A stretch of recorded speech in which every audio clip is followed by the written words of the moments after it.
Today we're going to be speaking about the appointment of Ange Postecoglou. I can happily put my hand up. I predicted that Nuno would be the one to get sacked first. It is sad to see the man's done some incredible work for the club, but from a perspective of an ownership conversation as well, right?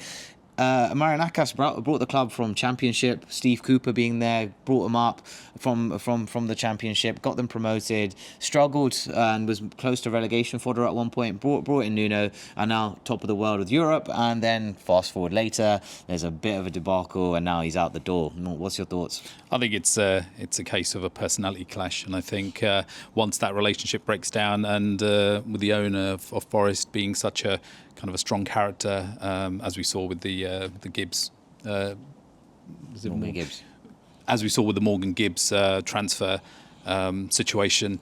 So for me, I think it's a sad day, because Nuno is a great manager, and everything he did with Wolves, and obviously to take them and even beating us, Liverpool, at home.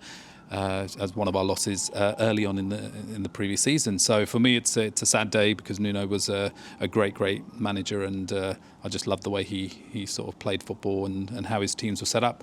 But Big Ange is back, and it's great, I think, to see from a manager who won the first major trophy for a team in Spurs to then not have his job. And I do understand he did have a lot of injuries that season. So I think going forward, I think the expectations aren't going to be as high as they are at Spurs. So I think with his way of playing football and with the players they've already got, I think I do see some really, really good things. And I think it's a great appointment. And I think, Big Ange will do well. And I think he'll get the Forest crowd behind him.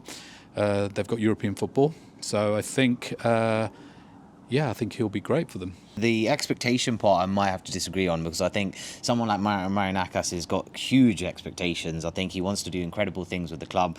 I listened to a great interview earlier today on TalkSport about his culture and his approach in Greek football. In Greek football, you being the owner is a massive thing. A lot of them take statement. I think he's previously even had managers like Marco Silva at the club, sacked them, got rid of so many. I think he's gone through 8 managers, apparently, from what I remember listening to earlier today. So Marinakis is going to set some big expectations. Apparently, according to Ange's interview as well, he said that he didn't have a huge pre-existing relationship. They are both Greek, but we'll have to see, right? But to that regard, I think he's got to really kick off things straight away. Personally, I think there will be a bit of a buffer period, because you've got to remember, Ange was doing some intense and crazy style of football for Spurs. It was very attacking, and Nottingham Forest aren't on that squad. Nuno made them a very hard team to beat, very much concentrated on these very large defenders, not a huge bit of mobility. I can't see Morello or Milenkovic sort of being asked to stand on the halfway line and then get ready for a counter-attack. That's just not in them. Well, it's just not me, mate. So we'll have to see. I think Ange's got a lot to step up and do. You've got to remember, at the end of the day, Spurs were literally the worst of the rest. The last season, all the clubs that came up all went down very easily. We knew it was going to happen, and very soon we saw them all be relegated. So he was literally the worst of the bunch, with another club we won't mention. But anyway, to that point, I think Ange has got a lot to prove in the league. I think he's got a very good opportunity in Europe as well. At the same time, Nottingham Forest have put in good money. Going back to Marinakis as a chairman, is that he does put in money. He's brought in some big players, likes of Douglas Luiz, stuff like that.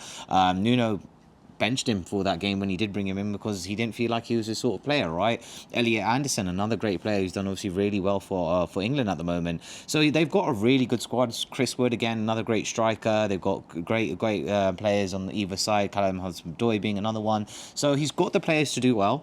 Will he implement a style of football that they're not used to?